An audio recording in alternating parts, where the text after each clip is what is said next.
开了吗？现在是今天是2004年9月25号。咱们那个藏文课呢，今天准备讲新课。讲新课之前，讲这个语法之前呢，拼音规则结束了，咱们也照前头惯例把上节课复习一下。简单复习就主要复习这几个颂子啊，这几个歌。前头呢，因为这看来以后赶那没用，前头老想一节课把这个讲完，结果呢讲了2节课。前头咱们一开始第一课呢，一下讲了2课，后边呢发现啊，这个一回事儿，你讲得快什么消化，然后结果到最后还是16课讲了19次。所以啊，咱们以后啊，咱们就是不紧不慢，那个因为东西啊，你着急讲不到，它就是空，就是这些东西以效果为主。你看啊，咱们翻到原来教材第95页，就是那个单词那儿，那最后一个单词，呢，就是这个的，中文的的，它有几种表达方式，有1、2、3、4、5种。这个当时呢，咱们就说啊，这个反正就一下就过去了。你这个不仔细过啊，就有问题。有个什么问题呢？就是读音。你看，咱们先读一下它的本音啊。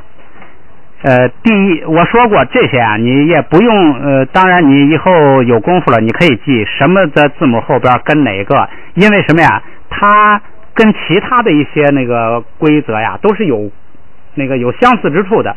慢慢你记多了呀，你就可以把很多规则互相联系的记住。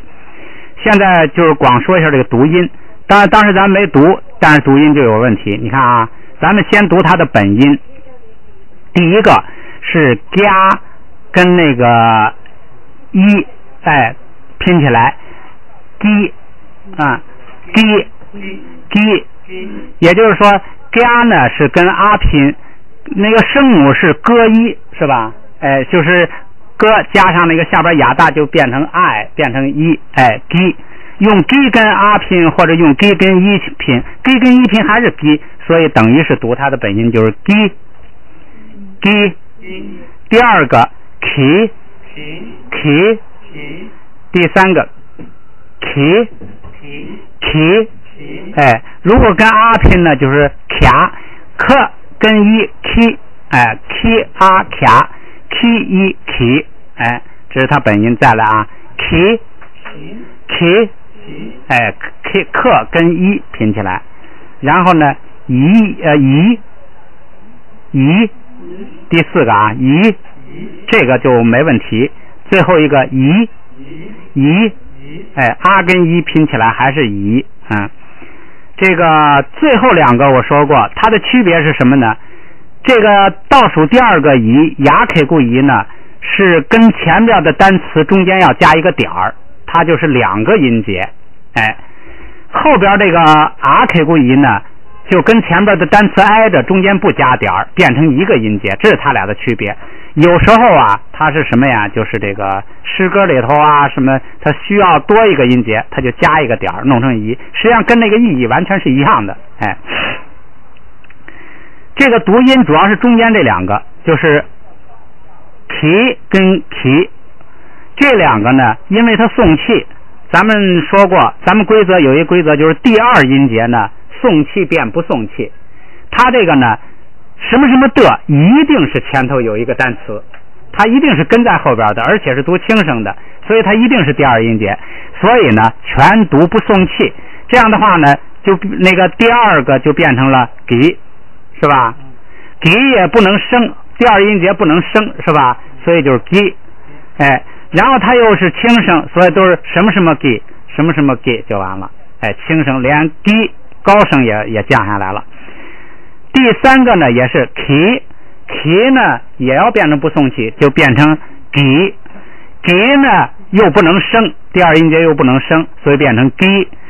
然后呢，这个的呢是虚词，又变成轻声，所以就什么什么给什么什么给就完了。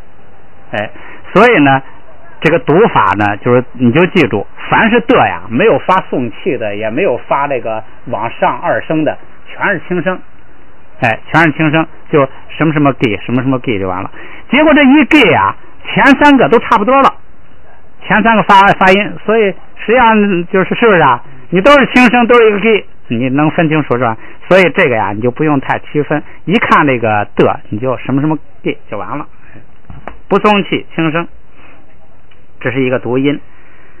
另外还有一个单词，就是这个96页96页第二行，u云波里对破一产，这个云波 u 呢，它的意的是绿玉，这个 u 本身咱们呢就没讲细，u 本身是绿宝石，哎，你可以这些都可以记上 ，u 就是绿宝石，它也叫松耳石，松树的松，松耳石，儿子的儿，松耳石。这个它本身就是绿宝石的意思，后边这个云包啊是天蓝色，天蓝色也叫蔚蓝色，什么这个青蓝色，反正你就记住就是天空那个蓝色云包。这个绿宝石啊，它叫做绿宝石，但是它的那个颜色呀不一定都是绿的。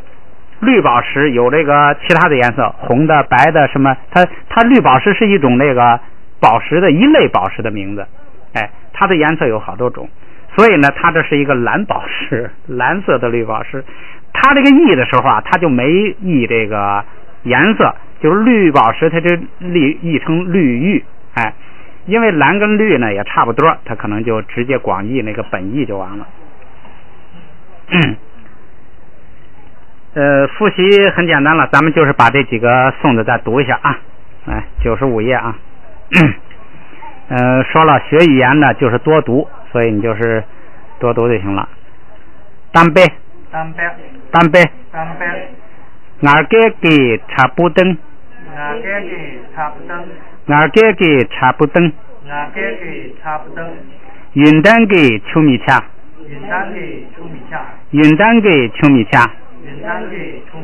路俺迫于三给龙巴人俺迫于三个龙巴人三包人对破一产三包人对破一产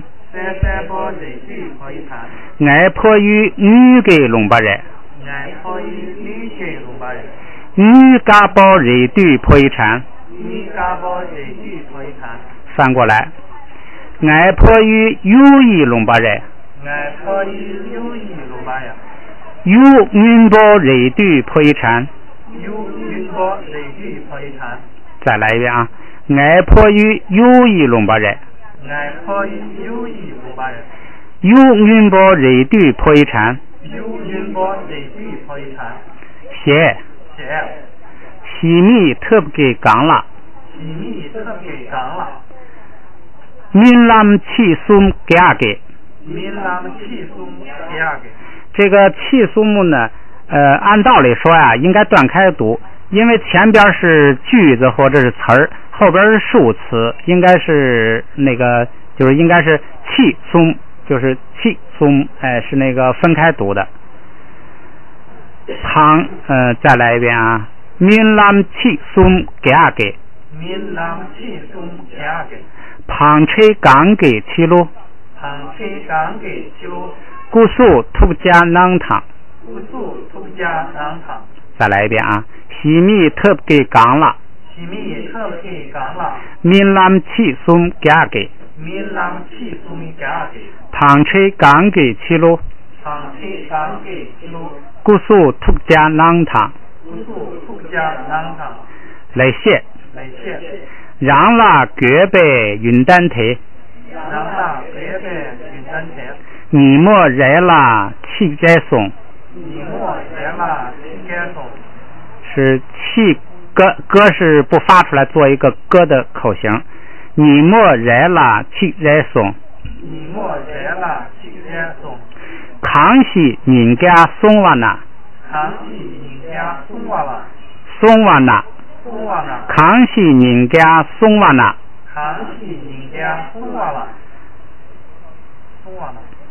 啊，我听错了，是去家没绿空渡去，再来一遍啊，让了绝北云丹台，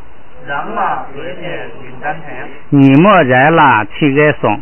你莫人了，西人公。康熙人家送完了，康熙人家送完了，去家没驴空读去。去家没有驴空读去。反正就是没事多读一读，每天都读一读，尽量多读几次，不用费力气也没问题，肯定你下来啊，就这个就有印象就会了，这个后边的这些附录啊什么，你们可以自己那个没事的时候看一看。上个学期结束的时候，政委说把这个后边的单词啊都标下音，后来标了半截，上舞台删一下也那个后放下了，回头我还把它标完复印一下。平常也可以拿那个单词表呢练，这样的话既练了那个音的这个怎么拼音，又这个熟悉了单词。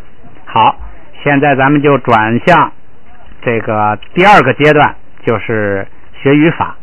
第一步学拼音，读没问题了。第二步学文法，就是拼音是你不认识这个字你也能拼出来也能读出来了，这是好处。但是它是什么意思呢？你那个可以查字典，老师可以讲。然后它这几个字组在一块儿啊，它有什么规则？文法规则，咱们这学期学这个。文法完了呢，没问题，能读了，那就是单词量了。那咱们就开始学经论，就叫精读，咱们就选经论就开始读。一开始呢，有些别的想法，想能不能直接学经论啊？说后来征求这个周继文老师的意见，什么后来考虑也是，其实这个编教材啊还是很有道理的，它很系统的，很这个就让你也很好记。比如说哪一方面一共有几种情况，让你脑子里很清楚，比你啊直接学经论碰到一种情况，你也不知道这个有几种，你也不知道碰到一种处理的，老在那个脑子里啊搞不清楚，也不容易记。系统的学下来啊，脑子比较清楚，到这个然后再实际应用。实际上这个呀也是实际应用。这为什么我们选这本教材？这个好多教材啊都是现代人用现代藏文编的现代化。这个现代语呀跟那个古藏文呐还是有差距的。咱们汉语咱们也知道，古汉语跟现在它就是有差距的，单词啊、用法呀、发音啊各方面都是有变化的。我们学习呢主要还是为了学习这个佛教的经论，所以呢我们比较重这个就是古藏文，比较重书面语。这本书呢正好符合这个，它就是重书面语，重这个古藏文。举的例子啊大量的都是那个佛经里头的，所以呢我们一边学就等于实践了，等于把经也学了，到时候在读经的时候啊非常方便啊。咱们就开始先翻到这个第一页，第一章名词，他先讲名词，这个名词好入手。然后第一节章下边是节，他没写第一节，你们记住这个第二个题目一这个啊就是节，后边你看第一节第二节，周老师把这本书里的例句全部读了一遍。这个读例句的时候他就说第几节第几句。这个第一节，你看第一节里头啊都是单词没有例句，所以就不读了，他光读例句嘛，因为例句有这个声调问题。你要光单词咱们就会是吧，咱们学了一学期了，所以呢主要是例句就是告诉你怎么读一个句子。你把这个句子呀一句一句什么情况，所有语法的情况你都见过了，你都知道了，你读佛经的时候你就不会读错了，只是一个熟练的过程了。这个一就是第一节，周老师是从第6节开始读的，是在第5页最后一句。他说第6节第一句叫给包群，就是最底下那个3个单词组成一个国王驾到，这是第一个句子。后边第2个第3个第7节第8节它是这样排下去的。但是呢到名词之后啊，好像它这个一又返回来了。原来你看第2节指代词，它这个第1节又是第1节，在原来油印教材里头啊，它是接着后边这个节19节，这个就是20节。所以周老师在那个录带子的时候啊，读到19，他后边说20节第一句，你要注意这个，就是它是整个是排下去的。然后你在听录音的时候，可以自己把那个节的节数记住，你到时候从第几节你就一下就找到那一页了。好，咱们开始讲课。第1页，咱们就按照这个，你把这个全看懂了，就证明就懂了。咱们就按这个来啊。说第一章是整个讲名词，名词里第一节呢介绍名词的种类，这个比较简单啊，分6类，咱就是按意义可以分6类。看第一类啊，表人名词，就是表示人的，这都是人我啊，都是人我。第一个迷，哎，就是人就是迷啊。第二个拉妈，这些咱们都学过，这是上师。这个本意呢，拉就是上，高一等，妈是变成人名的一个，你要说拉巴，就说这个什么什么巴，什么什么妈，都是使这个词名词化，去指一个具体的人一个事物的这个名词化的一个那个没有意义的。拉妈那就是这个说妈代表指人，拉是上人，哎，要直接译就是上人。这个佛教里头呢也叫上人，哎，实际上就是这个就是那回那个李居士说的也比较准确，高手，哎，就是这从这个词的本意上啊，哎，理解是很准确的，哎，说这个第三个啊，3个音节咱们说过，3个音节的名词，前2个音节呢按双音节读，最后一个音节读轻声，这是3音节名词的一般读法。这个就是 Kirava，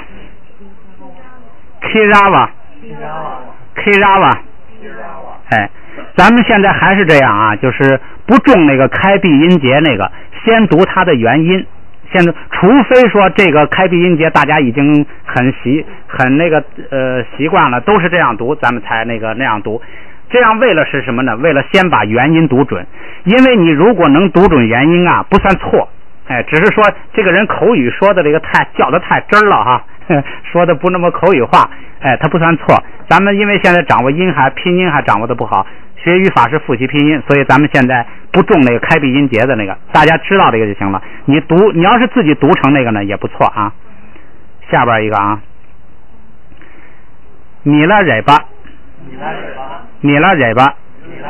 你看啊，记住名词4个音节的怎么读呢？分2段，前2个是一个双音节，后2个是个双音节，这么读。哎，5个音节什么你就按这个依次往后处理就行了。这个4个音节就分2段，米拉蕊巴。哎，没事你们呢，咱们因为读的机会少，上课咱们时间也就1个小时，我说呀，你们就跟着读一句。我那个时候就周老师教课的时候我就那样，结果呢就我一个人，反正我也不管他，周老师一说我就跟一句，反正声音小一点呗。结果很快啊就显出来就不一样，那个班上啊，结果你读啊反应啊什么就快，所以这个读啊反应啊，你就尽量抓紧一切时机这个来练习。那个时候我们是1周2节课，2个晚上，1个晚上2个小时。我们现在1周只1节课只1个小时，所以时间很宝贵啊。再读啊，米拉蕊巴。这个解释一下，因为后边啊有很多句子都是从那个米拉日巴的这个那个传上选出来的，所以还得讲一下他那个背景故事，你对那个句子才理解。这儿呢咱们就解释一下他这个名字，米拉是他的姓，蕊巴是他的名。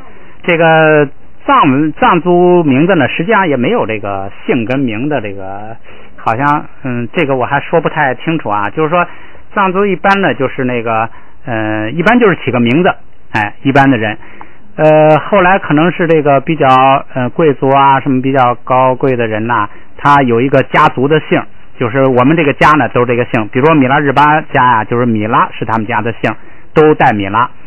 这个米拉是怎么来的呢？这个好像他自己也说不太清，就是说好像是这个米拉日巴的爷爷啊是谁啊，他会一些法术，能够降魔降鬼。这个后来这个有一些人呐，比如说被魔附体之后吧，那个人一见了他这个爷爷啊就害怕，就迷了就说那个意思，好像就是说哎呦这个人呐就是感觉很害怕，就是这么一个。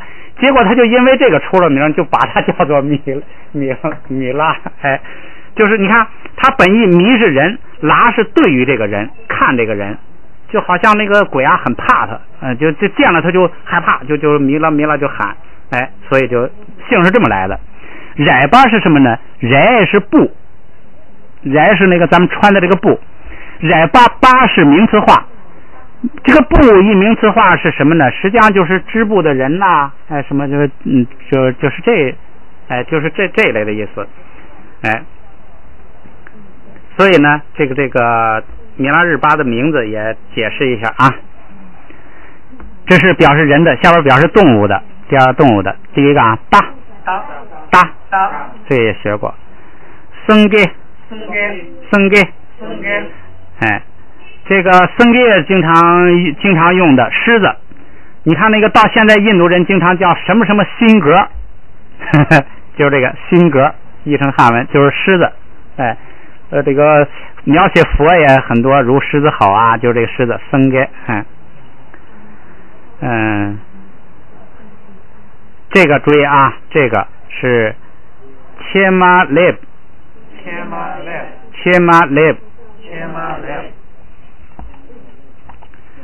这是蝴蝶，这个其实咱们解释词啊是不耽误功夫的，解释一下还可以，这个因为所有的词它都是。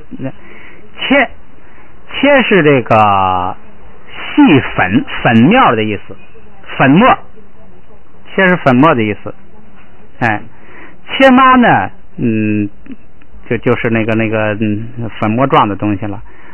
来不，我这个现在记不太清了，合起来是这个蝴蝶，这个跟它的那个蝴蝶现在的意义啊都联系不是太大，所以呢，就是我记不太清了。这是蝴蝶，下边一个啊，这是迪巴拉尼啊，我最后一个读错了，迪巴拉尼，哎，这是蝎子，这个我暂时记不清了，也不讲了，那个备课备的不好，早就看了，然后很长时间现在没看。第三个啊，非动物名词。哎，就是地，大地，土地。咱们上那个就是上拼音的时候，咱们讲过一个沙丘美隆，哎，这就是按照前双音节、三音节读的沙丘美隆，哎，双音节词来读。这个第二个啊，星、树，这都是常用词，哎。第三个也是常用词，是捧巴，就是我们装水的这个瓶子，这个佛教常用，为什么呢？经常讲什么无常，如这个瓶子特别容易碎，容易证明如常的道理，所以呢，经常用它举那个音名的例子。捧巴，哎，下边一个是多戒帕拉姆，多戒这个也是常用的，很多人起名字叫多吉，就是这个多戒金刚，哎，金刚的意思。帕拉金刚石，不多解释了。这个里是没错，这个金刚这个是绝对常用词，哎，多戒是金刚，就是世界上最坚固的东西吧，哎，这个。这儿啊，主要是介绍名词分类，这个咱们就练发音，练单词就行了啊。它是人、动物、非动物，非动物就是物质，就是这个物质了，都是物质。第四个时间名词，培扔，日跟英，哎，培扔，日英扔，培扔。啊，这个汉语里头没有，所以咱们就觉得别扭。你老读有了呀，他就习惯了。哎，自己没事也日跟英，日英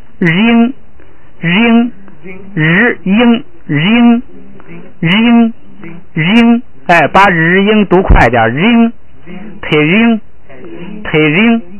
哎，没事练习啊。今天这个下边一个。参谋，晚上，哎，第三个，星期罗这儿啊出现了这么几个情况了。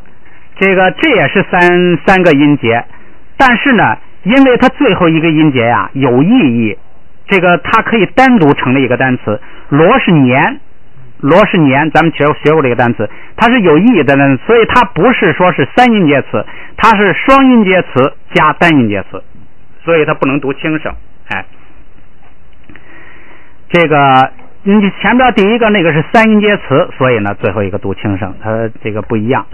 星刚才说了是树木是吧？七是狗，这是木狗年，就是那个藏历啊，它那个也是60年一个甲子。哎，它也是有那个就好像中那个汉地的这个天干木支似的，前边用木啊什么金啊这些来组，后边用动物来组，天干地支组起来，所以它呢这叫甲戌年，那就是甲木戌狗。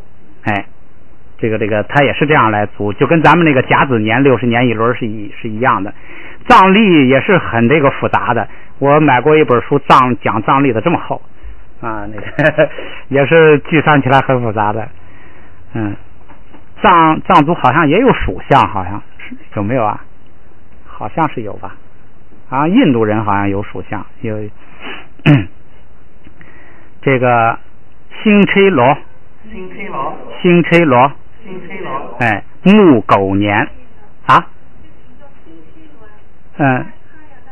卡亚大，哦，k 我读错了 k 啊，星期罗，这个我检讨啊，这个最近比较累，那个也忙，这个课呀好长时间没看了，所以读单词很生，对不起啊，我下回一定好好背课。第5个星期罗，哎，星期罗，第5个注意，它这打音错了，第5个是不是方位？你改了，把方位改成处所。第5个它那个打音错了，不是方位，第5个是处所名词。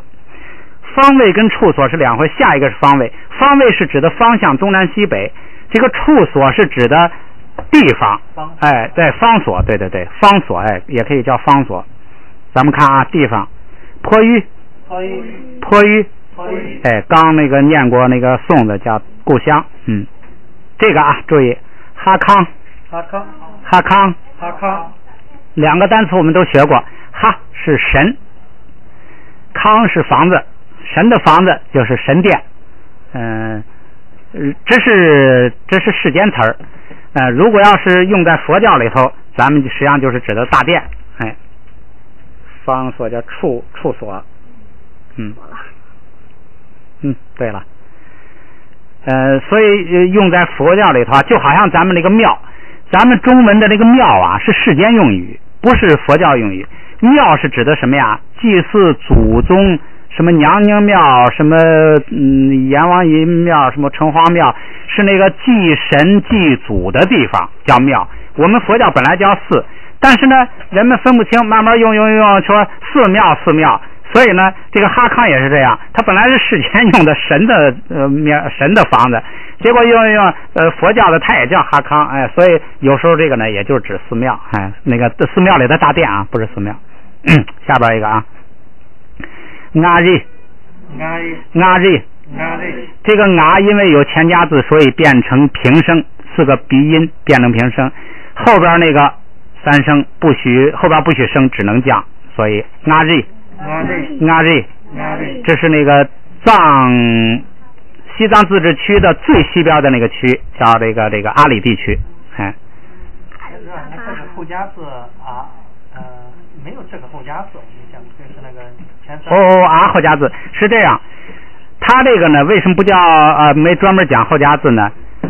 如果这个单词的最后一个就是一个那个元音，没有辅音字母哈，这个时候呢，它如果不加这个后加字，它就变成麻是那个基字了，这就读成芒，读成芒了。但是这个词呢是啊是基字，怎么表示啊是基字呢？只好加一个啊。这个啊发音上没有任何影响，唯一起的作用就是告诉你说中间这个是基字。哎，所以它这个没有后加字的意义。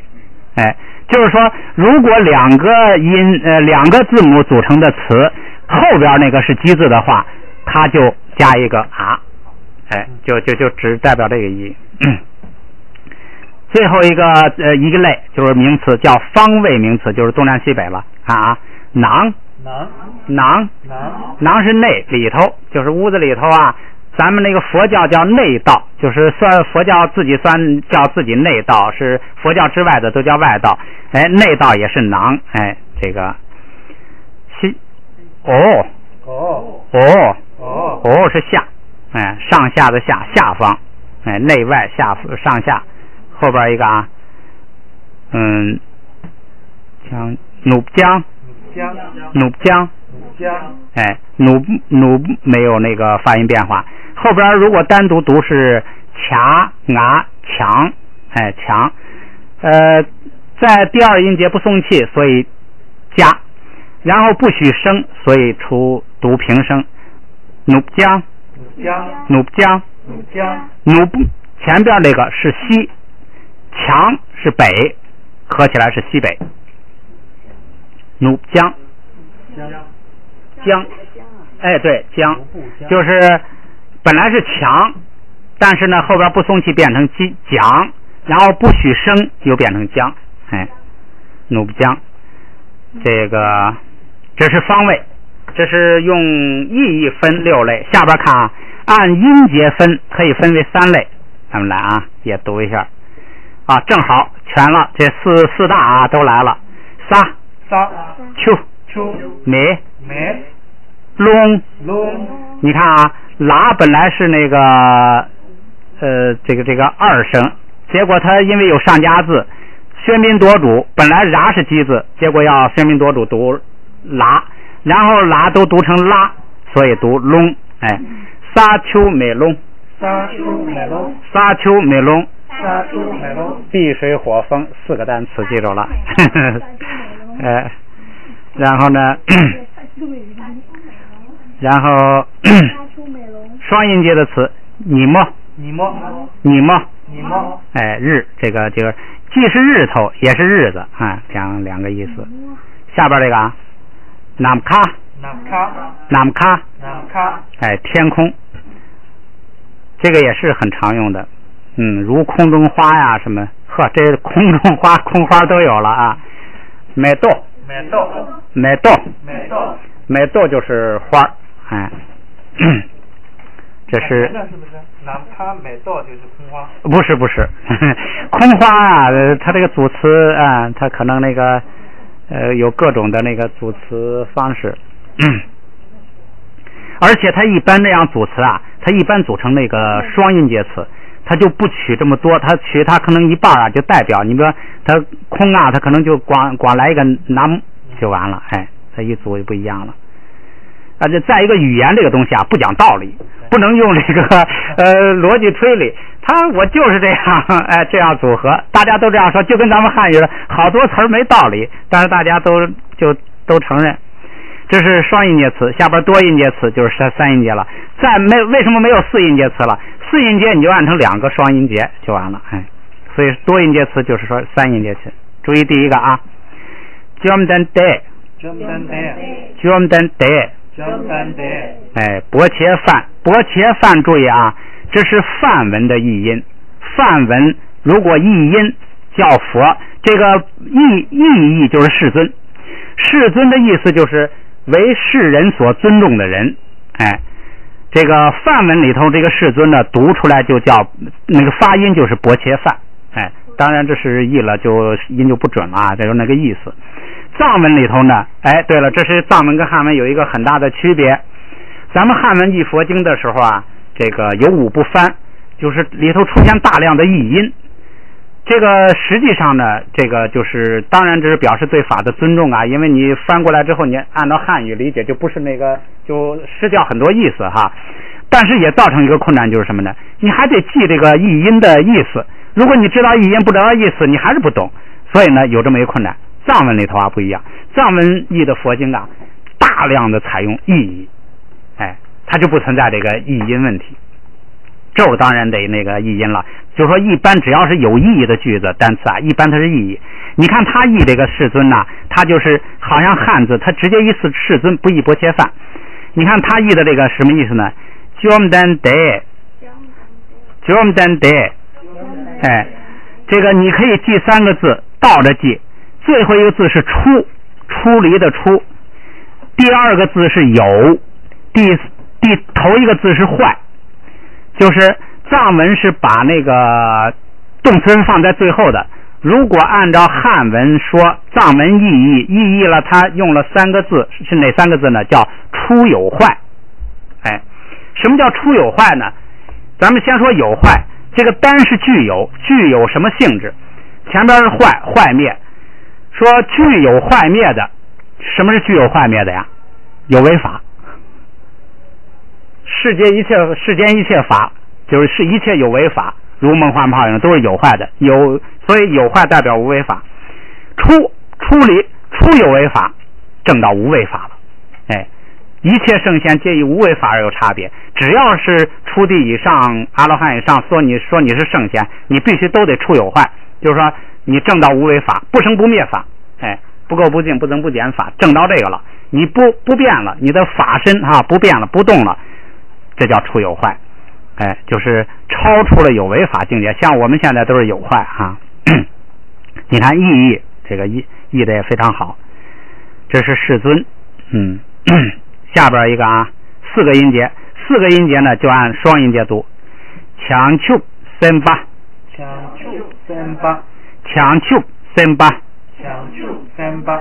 这是这个菩萨，这是佛菩萨，这都有了。这强究3巴这最常用词了，你一读佛经到处都是强究3巴。强究3巴什么意思呢？我这个不备课真是有点惭愧了啊。我就不讲了。Sam 我知道 ，Sam 是心是吧 ？Sam 是心。巴是什么呀？巴是英雄，勇士。觉有情还是那个？这现在这个是这个脑子太这个反应这个迟钝了，要不我这个必须得好好休息，我争取这个国庆节休息过来。对，强求不是菩提，强求菩提觉悟菩提还是译音对吧？你看咱们菩提这有菩提就是觉嘛，就是觉。这个38说这个心勇士是这个我们人呢都是心的英雄，这个也可以说有情吧。38觉有情，对，那他就是按照那个完全按照梵文就是觉有情，藏文呢就完全按觉有情。对这反应太讲究是菩提是觉38这个，但是呢你汉文意义觉有情，这个就比较平淡。你看藏文一看这个菩萨了不起，38心的英雄。你那个什么不叫菩萨呀？像世间这些贪嗔痴慢疑，整天这个就为了点钱，为了点名利，在那打得死去活来，这就叫懦夫，就不叫勇士。就是什么呢？就为了自己，在那是这个又愚痴又愚昧，是这个又嫉妒这个啦，又想点什么偷点那个吧，反正就是那些碎碎叨叨的没有意义的事儿，那个就称不起勇士。真正的勇士，那就是敢于超越生死，敢于这个获得大智，敢于真正破除烦恼，这叫真正的勇士。修菩萨确实是需要勇气的，没有点勇气，说老实话，你世间的这点这个什么好吃的好玩的还真放不下。所以呢，一看藏文的强，在觉悟方面，这个心的勇士。韩老我记得说，就是求菩提的很勇猛的汉子，他说的，他有那个感觉，你读了之后，有那个感觉，八就是英雄嘛，勇士嘛，他那个，你一读这个词啊，对菩萨呀，这就这个感觉不一样。所以说，你学了一种语言呐，你可以体会到很多这个，说汉文这样译，藏文这样译，它都是从梵文译的，你就可以体会啊，梵文里头那个意思啊，你就可以体会的更准确一些。当然了，如果你以后再有机会再学了梵文，3种语言结合起来，那对佛经的理解啊，恐怕就这个要深刻的多了。说老实话，韩老这个后到晚年极晚年的时候啊，80岁以后，甚至85岁以后，他活92岁嘛，实际上是在85、6岁以后啊，他才有一些突破的新思想。从哪来的呀？全是从这个翻译当中那个突破出来的，就是认真的思考这个翻译的词，把佛经的这个原意抠出来，出来很多这个就是新的正确的思想。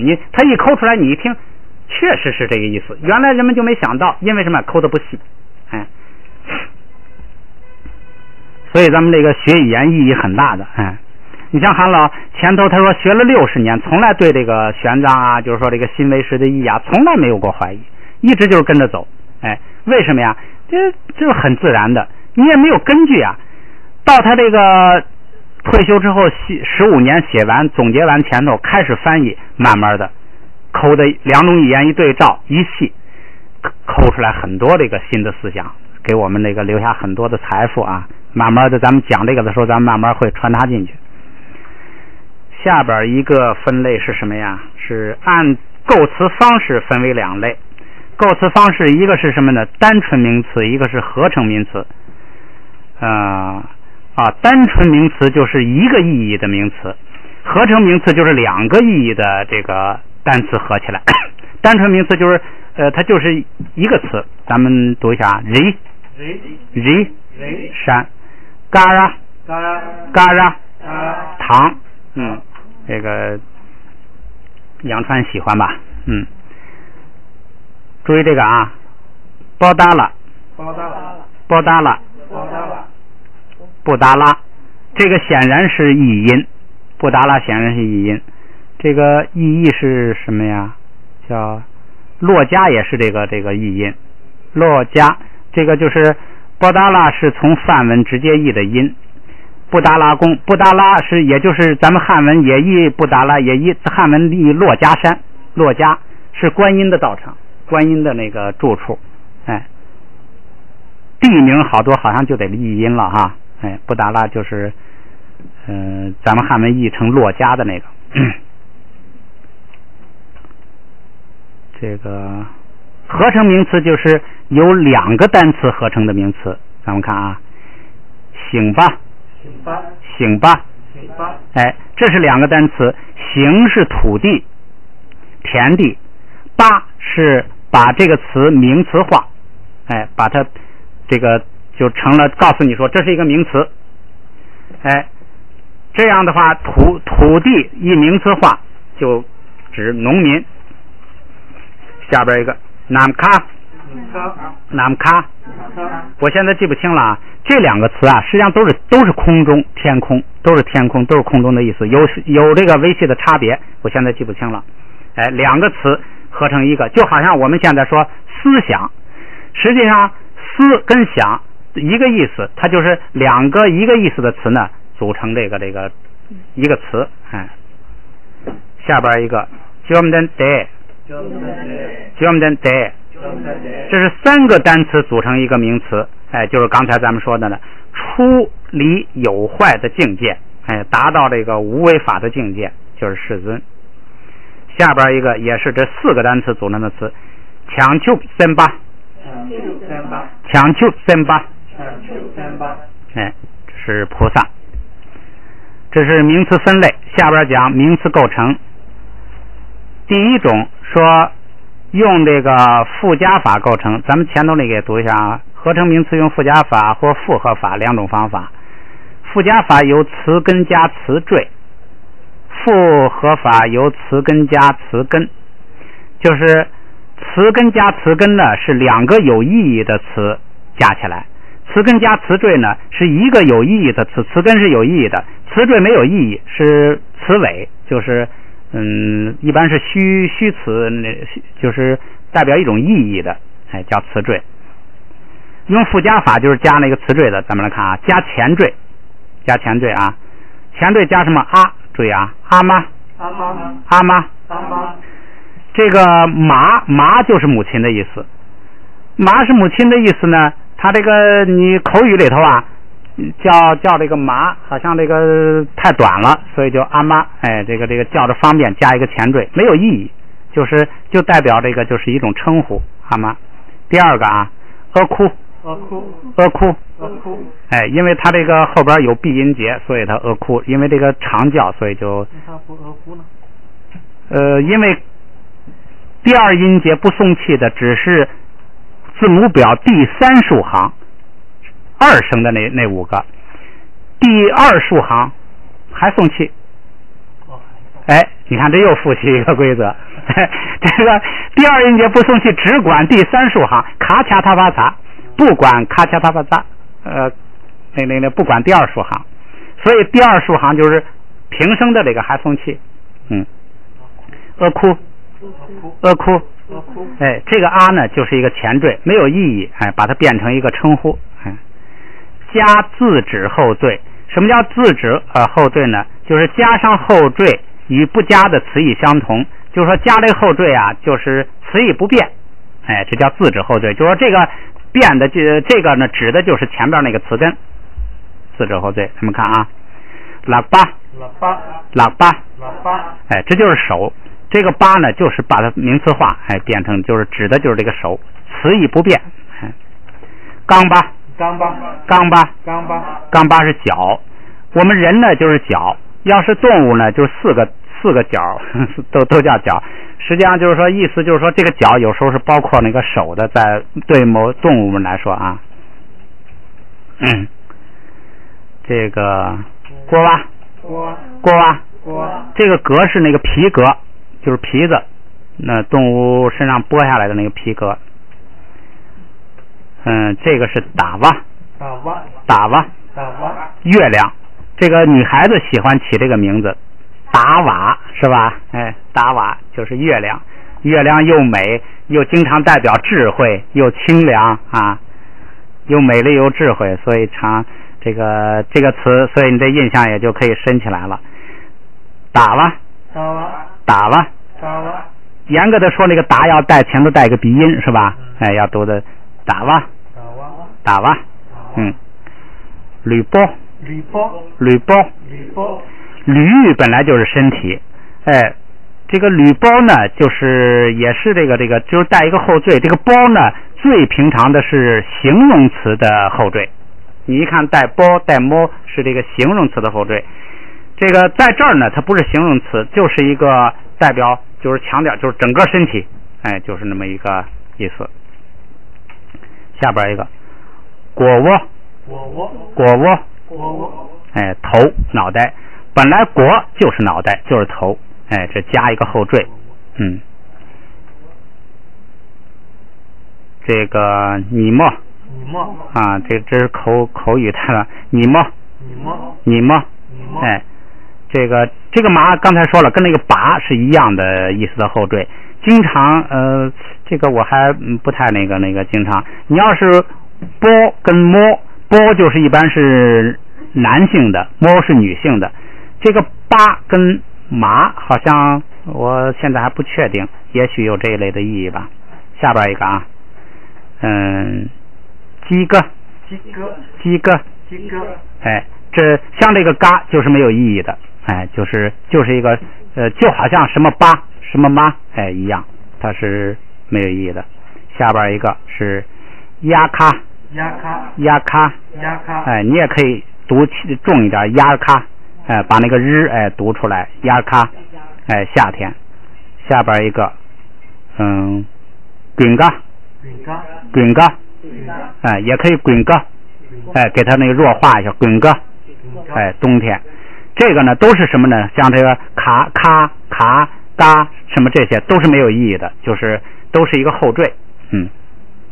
下边一个加转指后缀，就是说加了这个后缀之后啊，前边那个单词的意思就有点变化的，转指就是用这个加了后缀之后转指另一个东西。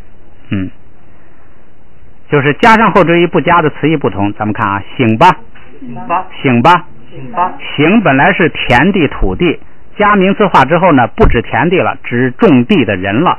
所以它这个转指后缀转了意义。塞吧，本来是那个金子，加上那个名词之后不指金子了，指这个淘金者了。就是转指后缀。卡吗？茶是茶，加上这个后缀呢，变成烧茶人。这个是咋看？这个这个我离那个看书的时间太长了。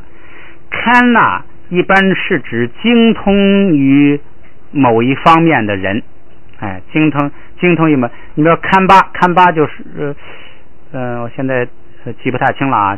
看就是指精通于某一方面的人，这个呢就是指制陶的，把这个单词的意思就转了一下。下边这个啊是窄吧，这个常用。注，咱们汉文里头就是注，有注有书。这个注呢就是指给一篇文章加名词解释，注解。书是把它的义理道理给疏通一下，给这个梳理一下，那就带解释了。就这个注是不带解释的注解。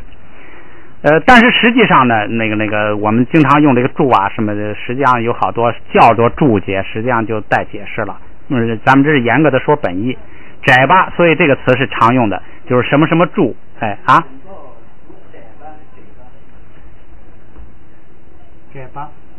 窄吧吧，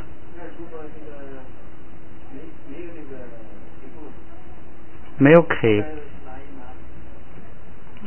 固。你那是 K 固吗？这是枕报吧？没有枕报。没有这个后面加拿都窄报吗？不，你说。没有那个。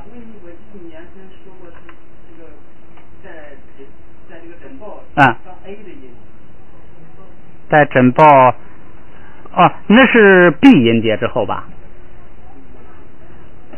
那个这个枕报它本音是是吧？然后那个拉呢起延长作用是吧？所以它就是窄吧。下期咱们再说啊，我没听明白。下边一个啊，大哇，这个搭呀是看，用眼睛看。一加这个后缀呢，变成什么了？看法，变成观点了。看法，本来搭是一个看的动作，结果借这个看的动作呢，变成看法，就变成它的一种见解、观点，主张，这是转译了。same 间，这是真正的友情那个词儿。刚才咱们讲了，这个叫不是，我看啊，same 吧啊，那个里头没有这个间，jom dan 单是有这个间跟那个 jom dan 那个单呐是一个意思，都是具有的意思，具有心。你看要直接译就是有心，same 心嘛，有心就是友情，这个那个咱们那个汉文里头解释友情啊，叫有情识。实际上情识是指那个有阿赖耶识，阿赖耶识的准确的名字就叫心，所以就是有心嘛。说你这个东西是不是有情，就看你有没有自己的阿赖耶识。比如说一个小虫子是不是有情啊？是有情。为什么呀？它有阿赖耶识，它投胎为虫子，它有记忆有业报。一棵树不叫有情，为什么呀？它没有阿赖耶识。这个区别就在这儿。还有这个生物分3大类，叫动物、植物、微生物。植物跟微生物都是没有阿赖耶识的，都不是有情。那个微生物包括细胞，比如说有的时候我在这一坐，或者手在这一蹭，这杀死了多少细胞啊哈！细胞不是有情，为什么呢？因为这个细胞它本身没有阿赖耶识，它没有轮回，没有转世投胎，没有这些，必须有阿赖耶识的才是有情。有情就是有阿赖耶识，有情识。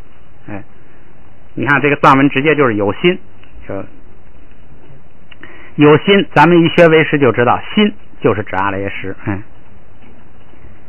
下边一个是姜巴波，姜巴波，那这个波就应该读轻声了，因为它是后缀。姜巴波，姜巴波，姜巴波，姜巴波。哎，姜是什么呢？姜是制作，哎，姜是这个做，这个制作制什么？然后姜巴呢就成了这转成著书的意思了，就著者就成了写书的人，姜巴波是像著书的人。这是就是加了后缀，意思有转变的。不错，时间还挺多。好，咱们再接着来。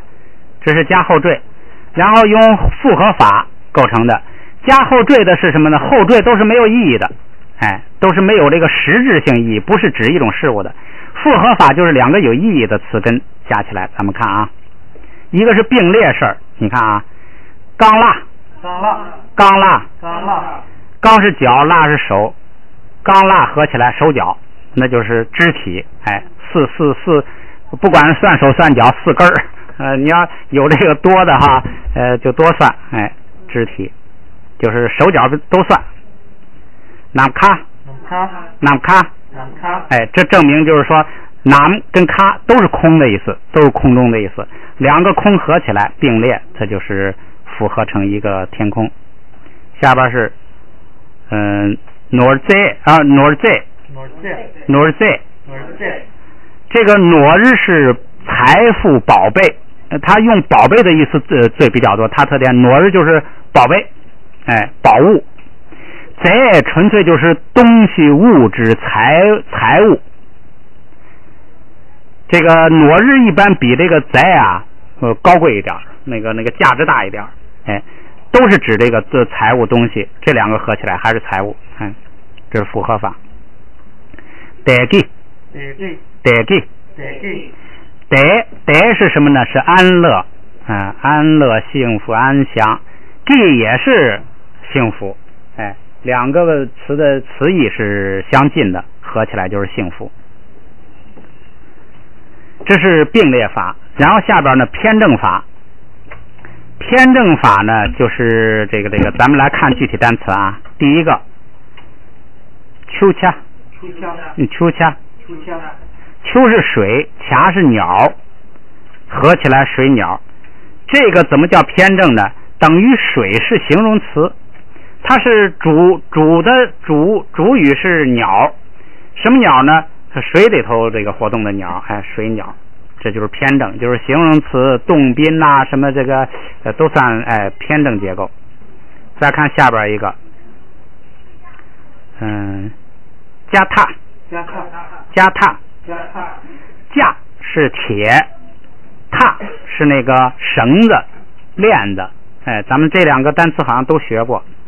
铁的绳子，铁链子，这就是这个呢，等于铁是形容词是吧？形容那个链子，铁链子。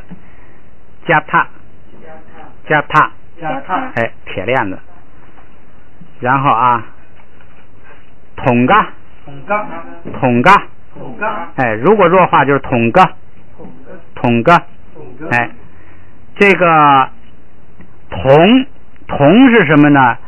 铜是这个号，这个号实际上转译来的，实际上铜原意是螺，那个海螺，铜是海螺。海螺呢，人们经常拿海螺当那个吹的号角，所以呢，这个铜就后来主要的意思就用成那个号了，号角的号。嘎呢是咱们也学过，嘎包是白色的，白色的这个海螺就是海螺，一般海螺呢白色的，这个，所以呢它就实际上这个呢偏正是什么呢？铜是主词，这个嘎是形容词，形容它的颜色。下边一个，多日英，就是这个后边这个日英ring，你就日加上英ring多 ring 多是石头，ring呢ring日英ring，这个是不好发啊，可以多练。ring 是什么呢？是长，ring是长短的长石头。哎，这也是个形容词，长石头就是这个10倍。上里的形容词都是后置的。哎，形容词一般是后置。它不会ring多。会，它加上一个拉 K 勾一。哎，对，也加一个的，有时候它放在前头，大部分都是放在后边。放在后边它不用加任何东西。你像咱们前面都说的那个什么叫什么嘎包来着，是女嘎包是吧？白银女嘎包，它就什么都不用变，什么不用加，都放在后边。像找人，把人找。哎，先说人，后说动词，动词是绝对放在后边的。形容词大部分放在后边。长石头完了是这个嘎嘞，白叶直接翻白色的叶。什么叫白叶呢？相对于黑叶，就是白叶就算善叶，黑叶就算恶叶。这是另外一个叫法。白呢看得干净一些，纯洁一些，洁白就清净叶，不脏。下边是钢柱，钢学了是脚，杵是什么呀？想起来吗？六只脚，这你看这个起名，所以这个名啊随便起，只要你这一伙人都承认就行了。藏族说6只脚就是蜜蜂啊，那一说钢柱啊，这个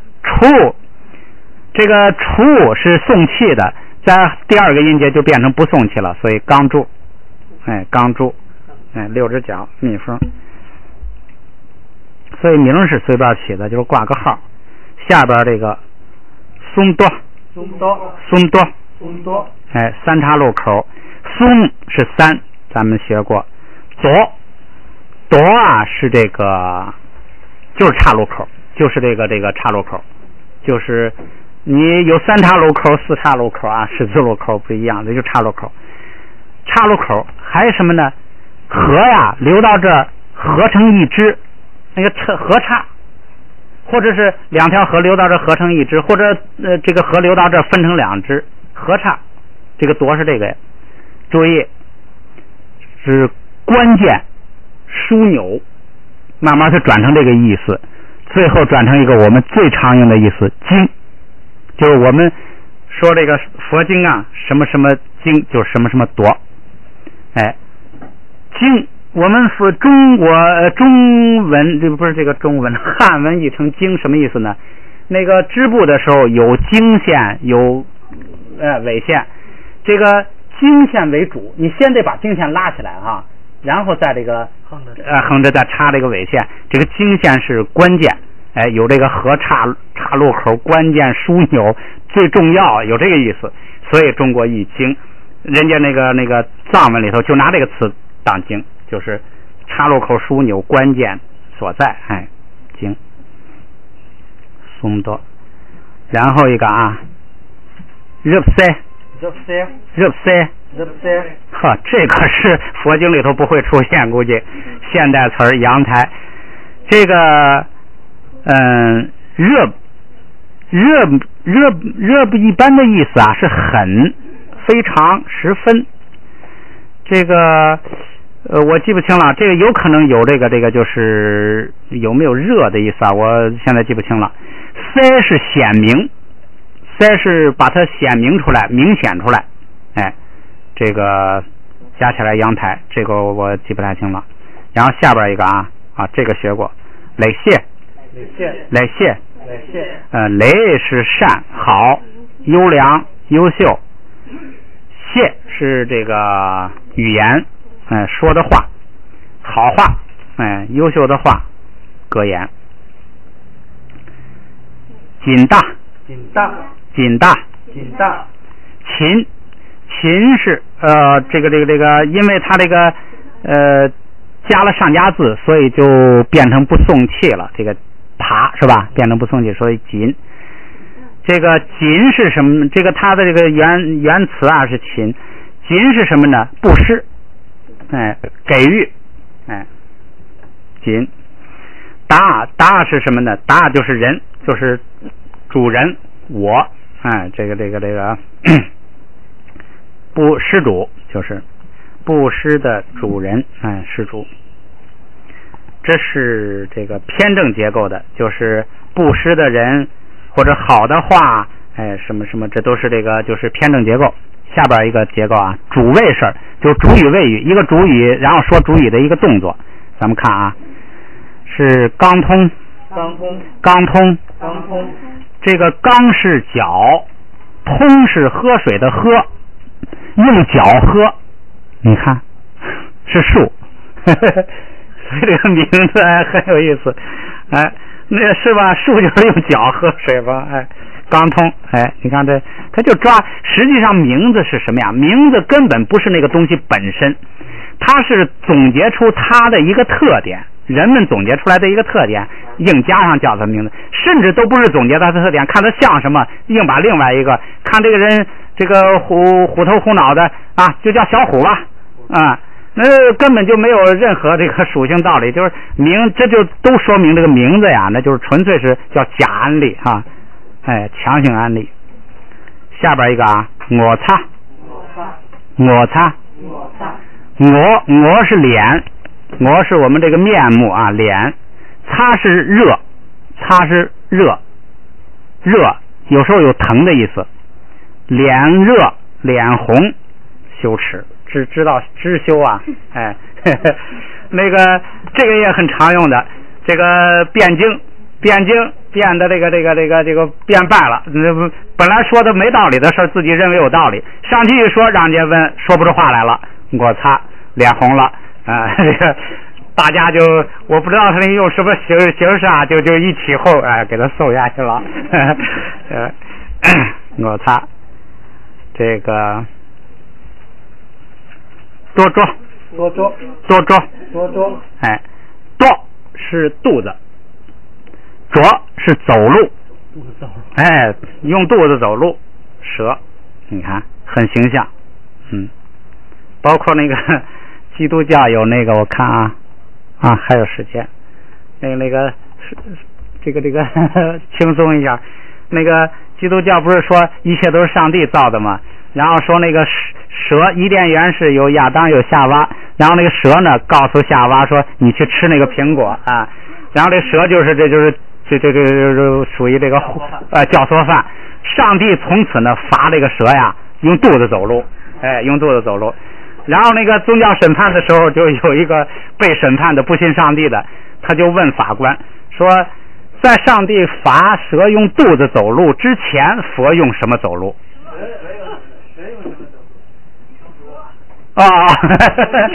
这都是这个神经衰造成的啊！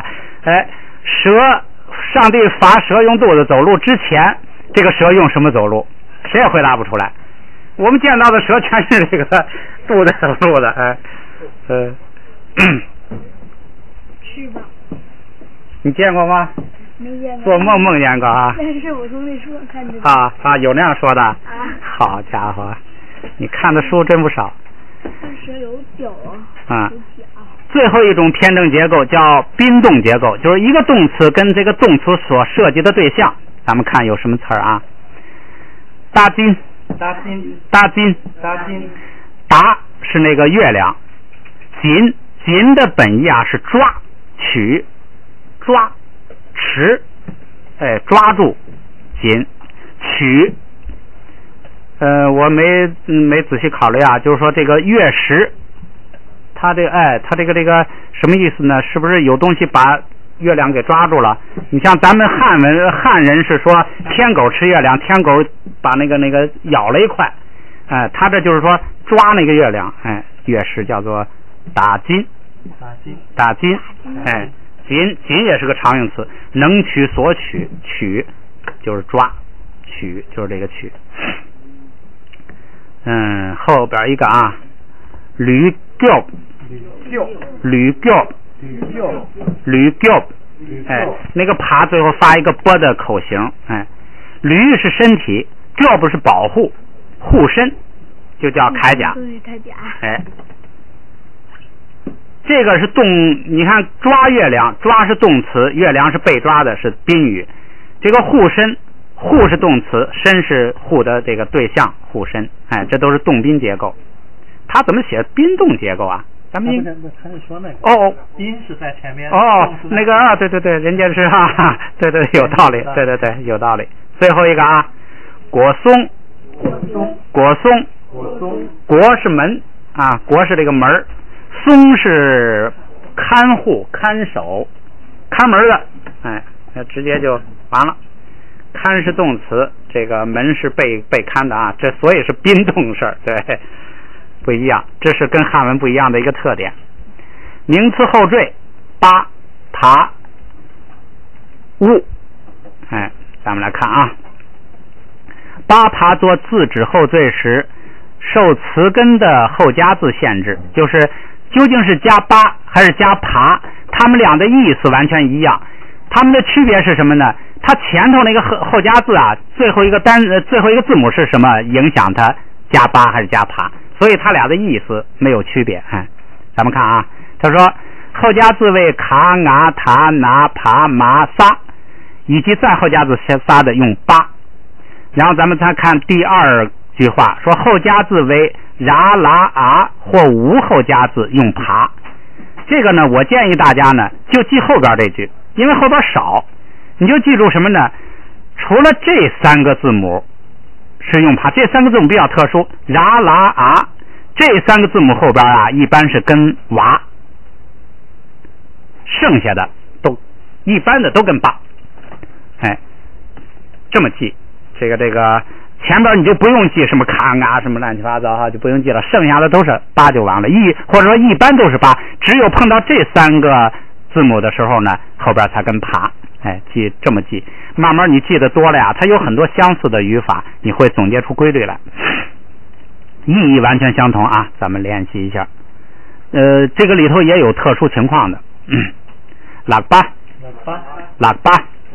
这是手，嘎巴啊，不是钢巴，这是脚，然后盖巴，腰哈，都是身上的东西啊。辛巴，杆儿，捧吧，这个是常用词啊，瓶，然后是这个我这回认真一点啊，这是卡七是吧？七吧，胆，森吧，心，哎，这是带八的。下边看那个三个单词特殊情况要带蛙的啊，塞蛙，雹子，这个靴蛙，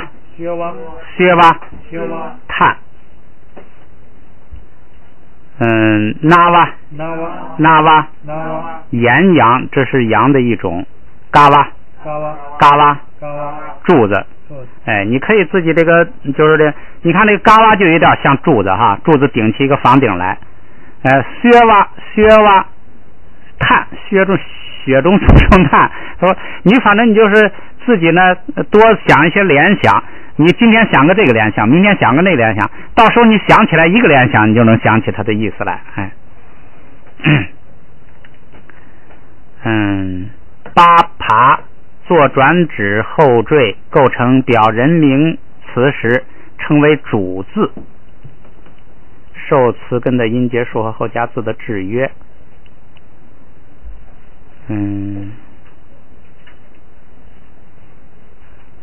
咱们先来看一下单词啊，词根为单音节的加上八，咱们看啊，大巴，大是马，加上八就是骑士。这个是肘巴，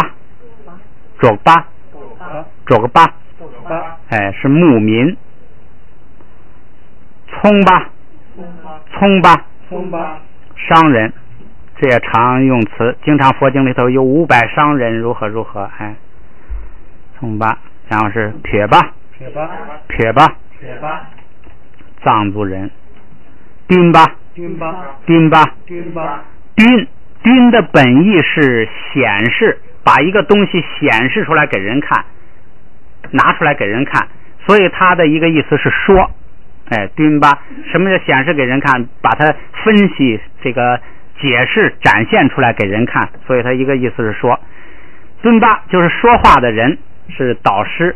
在咱们那个南方那个他们有一种教就叫东巴教，东巴教就是这个敦巴就是他实际上说的那敦巴呀就是佛，就是就是这个教主，哎，就是指的他的意思，东巴。然后是钦巴，这个 kim 呢是家，哎，就是这个房子这一套这个家，哎，加上一个巴就成了在家人了，打吧，达是这个弓箭，这一加八成了弓箭手。塞尔巴淘金者，这个啊，雨吧，雨是本意是地域、地区、地方，哎，雨吧就是本地人，我就是这个地方的。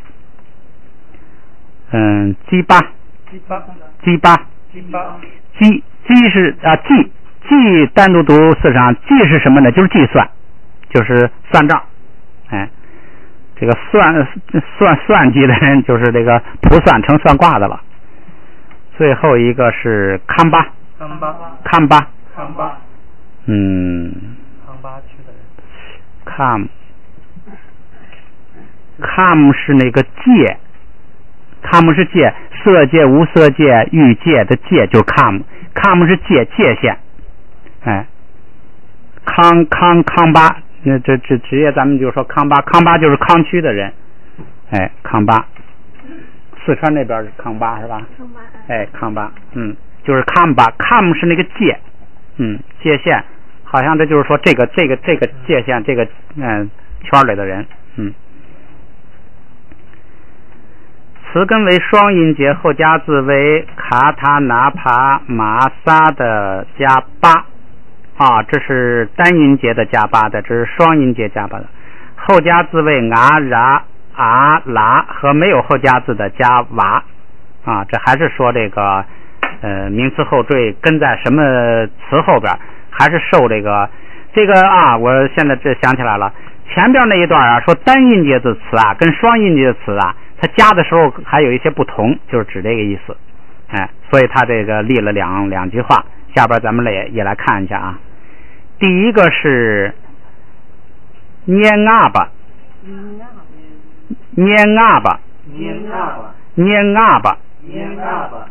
这个捏呢不太准确了记不清了，好像是听的意思。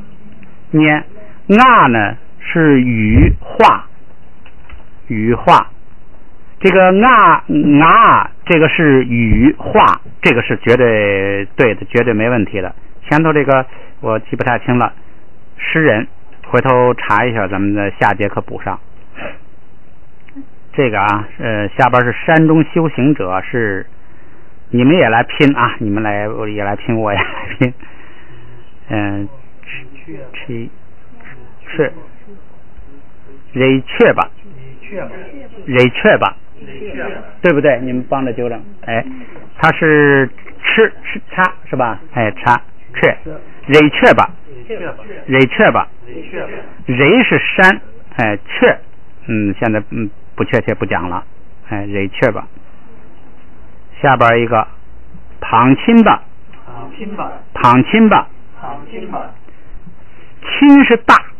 亲是大，旁。我原来那个学习的时候，我都在旁边记了这些，现在时间一长都这个记不住了。旁吹，旁吹学过，但是单独旁是什么意思又很难说了，因为它组成一个词之后，它又有了新的意思啊，所以不敢乱讲，咱们就先不讲啊，先练练读音就行了。下边一个是基克巴，哎，后边那个单独是克，哎，你要把那个最后把嘴闭一下，基克巴，这个基呀是总共的意思。你比如说自相共相，哎，共相就是基，公共，整个是总的，哎，基。克是概括、包括，概括、包括，总的概括，总管啊。下边一个啊，这个常用词了，炸酱吧，酱咱们那个就是刚才是酱蛋带，酱是出有坏的坏，这个坏呢有破坏的意思，破坏毁灭。炸窝是什么来？炸窝是敌人，哎，杀贼不是咱们汉语阿罗汉的好几个意思是吧？其中有一个意思就是杀贼，杀什么贼？杀这个贪嗔痴，把贪嗔痴消灭了，你就是阿罗汉。杀贼，你看这个藏文的阿罗汉呢，就是按照意义的，杀贼，破坏、毁坏、消灭敌人，哎，杀贼。炸酱吧，哎，慢慢这都是常用词啊。翻过来是亲类吧，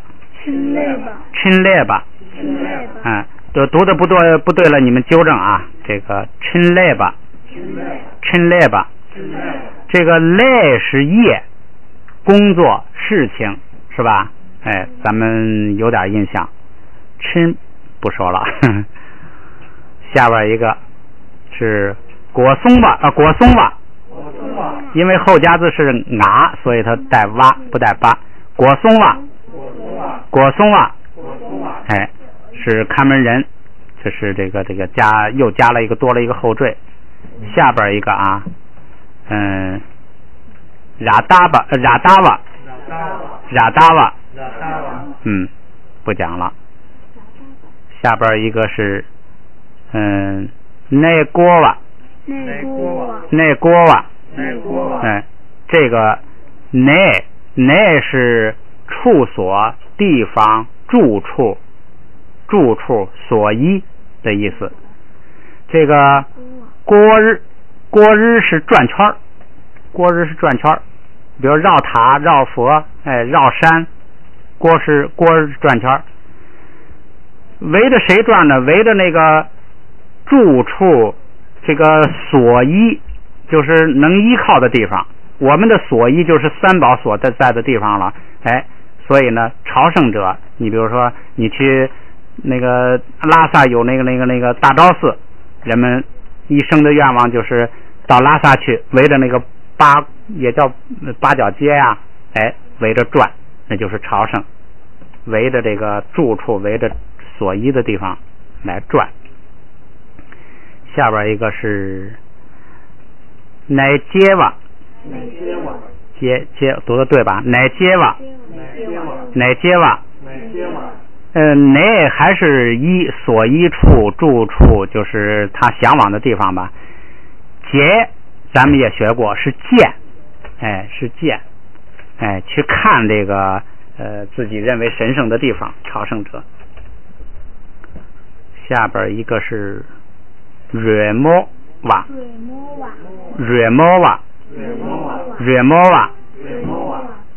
就是音乐，那个词儿，然后加上哇就变成这个乐师，奏乐的人，哎，瑞摩就是音乐。这是一个八一个哇，然后还有一个这个乌是做什么后缀呢？做转指后缀构成名词兼有指小的意思，就是猴子加个乌就成了小猴，马加一个词就成了马驹儿，哎，受词根后加字制约。咱们看加乌的啊，词分两种情况，一个是词根没有后加字的，就直接加乌，同时原因为啊跟 o 的都改为 a， 就是加上枕抱。咱们看啊，大加成刀，刀因为那个后边这个 u 是闭元音，所以前头这个 a 就发成 a， 就成了丢，哎，发成一吧，是不是啊？哎，闭元音是发成一是吧？一丢，哎，马驹儿就是小马，加上你一看到这个前边是 a， 元音是枕抱，后边是 u， 这个这个写不就的，这就是那个指小。下边这个啊是鼓，牛，哎，小鼓，朵是石头，丢，哎，这个小石子儿，下边一个是 q， 如果是不要上边那个哪，若是 k， 把啊换成 o q， 哎 q， 丈夫大丈夫男人，然后 q 改成 q， 哎，小男人就是小男孩，就是杨川就是 q， 属于小马驹之类的。最后一个是 chi， 哎 chi 是床，这个 chi 就是小床。chi 实际上佛教经常用的什么呀？就是座，哎，就是座，哎，就是座。词根后加词为 r 的，这个倒省事了，把 r 直接下边加一个写不就改成u，元音呢也是改成枕抱。哎，你看啊，打这不是剑吗？就是丢，哎，它就不用加它原来有个 r， 就给它直接加个写不就，加一个元音就完了，丢。哎，这个剑，然后一加小剑就成了那个剑打，一插小剑是什么呢？就指那个箭头那一部分，就那个射箭的那个铁头那一部分，后边那个木杆跟羽毛都不算了，哎，就是光指那个箭头。子弹，哎，子弹那这个小剑，今天可以了哈。好，反正就是俩字儿多读，经常说学好就是一个字儿多读，行了，就到这吧。16号见。